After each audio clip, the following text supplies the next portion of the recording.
Hello guys, നമ്മളിപ്പോൾ north railway സ്റ്റേഷനിൽ പോയി ട്രെയിനും നോക്കി ഈ ഇരിപ്പ് തുടങ്ങിയിട്ട് കുറച്ചധികം നേരമായിട്ടോ.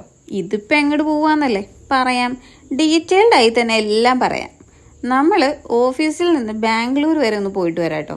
അപ്പം നിങ്ങൾ വിചാരിക്കും ട്രിപ്പാണെന്നല്ലേ? ട്രിപ്പൊന്നല്ല കേട്ടോ, മീറ്റിങ്ങിന് പോവുകയാണ് ഗൈസ്. ഇതൊരു മാസം മുമ്പ് പ്ലാൻ ചെയ്തതാണെങ്കിലും ടിക്കറ്റ് ബുക്ക് ചെയ്തത് തലേ ദിവസം രാത്രിയാണ്. പിന്നെ നമ്മൾ മലയാളികളുടെ ഇടയിൽ ഒരു ചൊല്ലുണ്ടല്ലോ, അതിനെക്കുറിച്ച് ഞാൻ വിശദീകരിച്ച് പറയുന്നില്ല. അതുകൊണ്ട് തന്നെ നമുക്ക് കിട്ടിയത് ഈ സൈഡ് ബെർത്താണ്, അതും ഷെയറിംഗ് ബെർത്ത്. പിന്നെ കുറച്ച് നേരം കഥയൊക്കെ പറഞ്ഞ് പുറത്തെ കാഴ്ചകളും കണ്ടിരിപ്പായി. കുറച്ച് സ്റ്റേഷനുകൾ കഴിയുമ്പോൾ ചിലപ്പോൾ ഒരു ബെർത്ത് കൂടി കിട്ടുമായിരിക്കും എന്നുള്ള വിചാരത്തിലായിരുന്നു ഞാൻ. പിന്നീടാണ് ഗൈസ് അതൊരു വിചാരം മാത്രമായിരുന്നു എന്ന് എനിക്ക് മനസ്സിലായത്. പിന്നെ ഒരുമയുണ്ടെങ്കിൽ ഒരിക്കലും കിടക്കാം എന്നാണല്ലോ. അങ്ങനെ നേരം വെളുത്തു ഗൈസ്.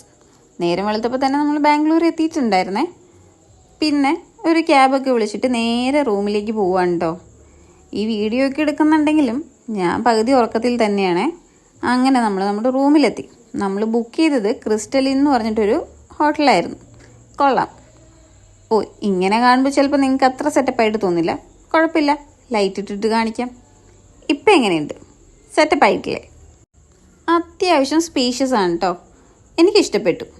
അങ്ങനെ നമ്മൾ കുളിയൊക്കെ കഴിഞ്ഞൊന്ന് ഫ്രഷായി ഓഫീസിലേക്ക് പോകാൻ വേണ്ടിയിട്ട് നമ്മൾ റെഡി ആയിട്ടുണ്ട്. അപ്പോഴാണ് അപ്പുറത്ത് നിന്നൊരു അശരീരി. കണ്ണാടിയുടെ മുമ്പിൽ നിന്നുള്ള പ്രസനം കഴിഞ്ഞെങ്കിൽ എന്തെങ്കിലും കഴിക്കാൻ പോവാന്ന്. പിന്നെ ഒന്നും നോക്കിയില്ല, ഞാൻ അവരുടെ പിന്നാലെ ഓടി. നമ്മൾ നേരെ പോയത് ചേട്ടായിസിലേക്കാണ് കേട്ടോ. അത് നമ്മൾ നിന്ന ഹോട്ടലിൻ്റെ തൊട്ടടുത്തുള്ള റെസ്റ്റോറൻ്റാണേ. സംഭവം ആംബിയൻസ് എല്ലാം കൊള്ളാം, അടിപൊളിയായിട്ടുണ്ട്. പക്ഷെ അതിലല്ലല്ലോ കാര്യം. അത് പറഞ്ഞപ്പോഴാണ് എൻ്റെ ഈ കഥയിൽ വേറെ 2 പേരും കൂടി ഉണ്ട് കേട്ടോ. ഇതാണ് മനോജ് സാർ, ഇത് സുജിൻ സാർ. 2 പേരും കാണുമ്പോൾ കുറച്ച് ജാടയായിട്ട് തോന്നുമെങ്കിലും ശുദ്ധരിൽ ശുദ്ധൻ. പിന്നെ ഇത് രേഖ ചേച്ചി, എനിക്ക് സ്വന്തം ചേച്ചിനെ പോലെ തന്നെ. നമ്മൾ അവിടെ നിന്ന് കഴിച്ചത് അപ്പവും മുട്ട റോസ്റ്റ് ആയിരുന്നു കേട്ടോ. സംഭവം കൊള്ളാം, അടിപൊളിയായിട്ടുണ്ടായിരുന്നു, ടേസ്റ്റൊക്കെ ഉണ്ട്.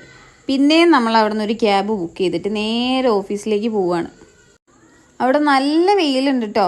വെയിലാണെങ്കിലും പക്ഷെ ചൂടില്ല, ആ വെയിലിനും ഒരു തണുപ്പുണ്ട്. അങ്ങനെ നമ്മൾ നമ്മുടെ ഓഫീസിലെത്തിയിട്ടുണ്ട് ഗൈസ്. എടോ ശ്രീലക്ഷ്മി, വീഡിയോ എടുക്കുമ്പോഴേ എൻ്റെ ഫേസ്, എൻ്റെ ഫുൾ ഫിഗർ അതൊന്ന് സെറ്റാക്കണേ. സെറ്റാക്കിയിട്ടുണ്ട്. അങ്ങനെ നമ്മൾ നമ്മുടെ ഓഫീസിൽ ചെന്നപാടെ നോബ്രോക്കറിൻ്റെ 2 ബാഗ് കിട്ടി. അത് കഴിഞ്ഞ് നേരെ ഞങ്ങൾ മീറ്റിങ്ങിന് കയറി കേട്ടോ. മീറ്റിങ്ങൊക്കെ ഒന്ന് പകുതിയായപ്പോഴത്തേക്ക് വിശപ്പായി. പിന്നെ നേരെ ഫുഡ് കഴിക്കാൻ വേണ്ടിയിട്ട് ഇറങ്ങി കേട്ടോ. ഇതൊരു മസാല പപ്പടം കേട്ടോ. അത്യാവശ്യം ഉപ്പും കാര്യങ്ങളും മസാലയും എല്ലാം ഉണ്ട്. എനിക്ക് കഴിച്ചപ്പോൾ നമ്മുടെ ചാറ്റ് കഴിക്കുന്നൊരു ഫീലാണ് തോന്നിയത്.